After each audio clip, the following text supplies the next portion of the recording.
उदयपुर के जंगलों और पहाड़ियों के बीच बसे शांत आदिवासी गांवों में आखिर ऐसा क्या चल रहा था? पुलिस को अचानक छापा मारना पड़ा।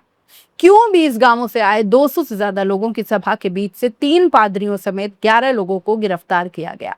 क्या सचमुच गरीब आदिवासियों को बीमारी ठीक करने, पैसे दिलाने और खेतों में ट्यूबवेल खुदवाने का लालच देकर धर्म परिवर्तन करवाया जा रहा था, या फिर इसके पीछे कोई और बड़ा खेल छिपा है?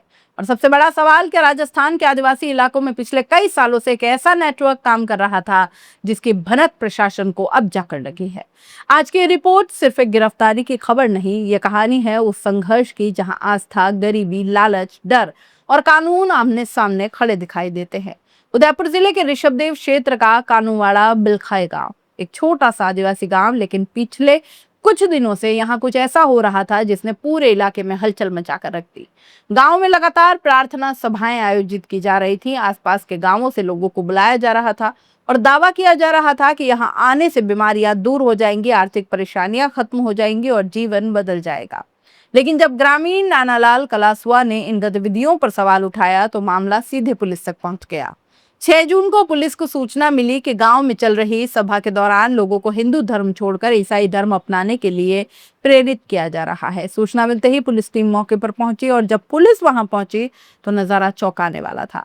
करीब 200 लोग वहां मौजूद थे। ये लोग सिर्फ कानूवाड़ा बिलखाई के नहीं बल्कि आसपास के 20 से ज्यादा गांवों से आए हुए थे। पुलिस ने मौके पर जांच शुरू की और पूछताछ के बाद 11 लोगों को गिरफ्तार कर लिया। इनमें छत्तीसगढ़ और झारखंड से आए 3 पादरी भी शामिल थे। आरोप क्या थे? शिकायतकर्ता नानालाल कलासुआ का आरोप है कि सभा में मौजूद लोगों से कहा जा रहा था कि हिंदू धर्म छोड़ दो, धर्म बदलोगे तो बीमारियां खत्म हो जाएगी, आर्थिक लाभ मिलेगा, जीवन में तरक्की होगी। यहाँ तक कि खेतों में कुएं और ट्यूबवेल खुदवाने तक का वादा किया जा रहा था। नानालाल का आरोप है कि जब उन्होंने विरोध किया तो उन्हें जान से मारने तक की धमकियां मिलने लगी। उनका कहना है कि सभा में मौजूद कुछ प्रभावशाली लोग माहौल ऐसा बना रहे थे कि कोई भी व्यक्ति वहां से विरोध करके निकलने की हिम्मत न कर सके। अब इस पूरे मामले में सबसे चौंकाने वाला दावा सामने आया है। स्थानीय लोगों और कुछ सामाजिक संगठनों का कहना है कि ये कोई 1-2 दिन की गतिविधि नहीं थी, बल्कि पिछले करीब 10 सालों से क्षेत्र के कई गांवों में ऐसी गतिविधियां चल रही थी। दावा किया जा रहा है कि खेरवाड़ा और ऋषभदेव क्षेत्र के 50 से ज्यादा गांवों में गरीब और आर्थिक रूप से कमजोर आदिवासी परिवारों को टारगेट किया गया। पहले धार्मिक पुस्तकें बांटी गई और फिर दवाइयां, सहायता पहुंचाई गई और इसके बाद नियमित प्रार्थना सभाओं से लोगों को जोड़ा गया। धीरे धीरे उन्हें अपने पारंपरिक धार्मिक विश्वासों से दूर करने की कोशिश की गई। हालांकि इन आरोपों की स्वतंत्र पुष्टि अभी जांच का विषय है, लेकिन गांवों में रहने वाले कई लोगों ने दावा किया है कि इस तरह की गतिविधियां लंबे समय से जारी थी। ग्रामीण महिलाओं के बयान भी इस पूरे मामले को और ज्यादा गंभीर बना रहे हैं। गांव की कई महिलाओं का कहना है कि ऐसे समूहों को का फोकस विशेष रूप से महिलाओं पर रहता था।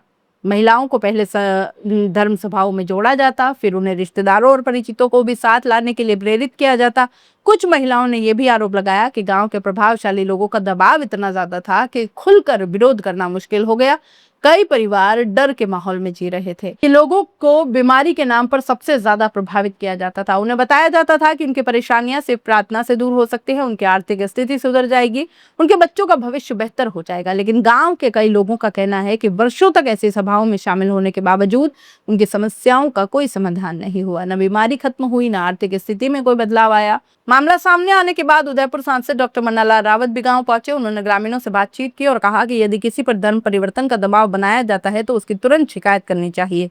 सांसद ने इस पूरे मामले को गंभीर बताते हुए कहा कि ये एक सुनियोजित और अंतर्राज्यीय स्तर की गतिविधि प्रतीत होती है।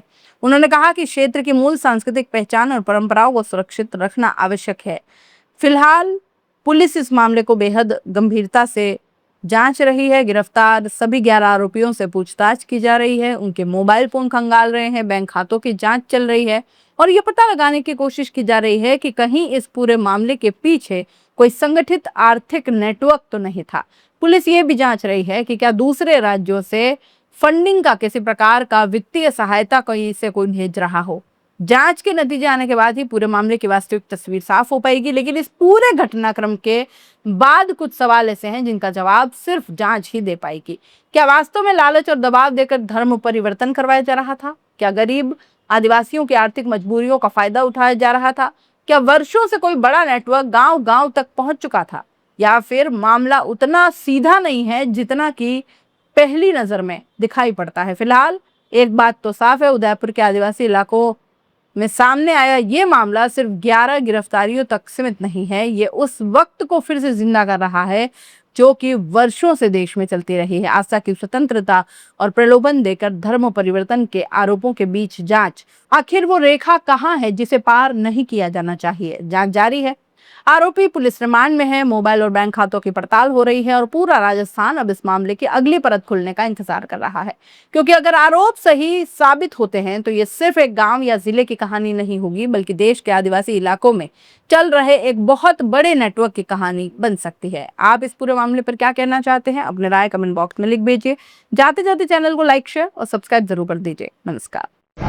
कल ग्राम कानूवाड़ा से परिवादी द्वारा एक परिवाद पेश किया गया कि उसे ईसाई धर्म परिवर्तन हेतु प्रलोभन व धमकियां दी जा रही हैं। ऐसे में श्रीमान पुलिस अधीक्षक महोदया श्रीमती अमृता दोहान मैम के निर्देशन में और मार्गदर्शन से तुरंत प्रभाव से एसएचओ ऋषभदेव द्वारा मौके पे पहुंचकर 11 लोगों को डिटेन किया गया और थाने पे लाकर के उन्हें पूछताछ कर गिरफ्तार किया गया। आज उन्हें पेश किया जा करके रिमांड लिया जाएगा। रिमांड लेने के पश्चात उनसे मोबाइल व खातों को खंगाल करके और अग्रिम अनुसंधान किया जाएगा। किस तरह का विषय है, किस लिए आए हैं यहाँ पर, क्या सामने आए हैं यहाँ पे? मीडिया के माध्यम से जानकारी मिली कि कानवाड़ा ग्राम में एक भले कल कोई कार्यक्रम हुआ और धर्मांतरण की एक बड़ी रचना चल रही है। लगभग 100 परिवारों को जो मूल संस्कृति, मूल रूढ़ी परंपरा हिंदू समाज में उससे बाहर ले जाकर ईसाई बनाने की रचना चल रही थी और पुलिस ने कार्रवाई की है। हम साधुवाद देंगे पुलिस को, माननीय भजनलाल शर्मा साहब की सरकार को। इस तरह की अवैध गतिविधि को रोकने के लिए कार्रवाई हुई, परंतु गाँव के अपने प्रश्न हैं।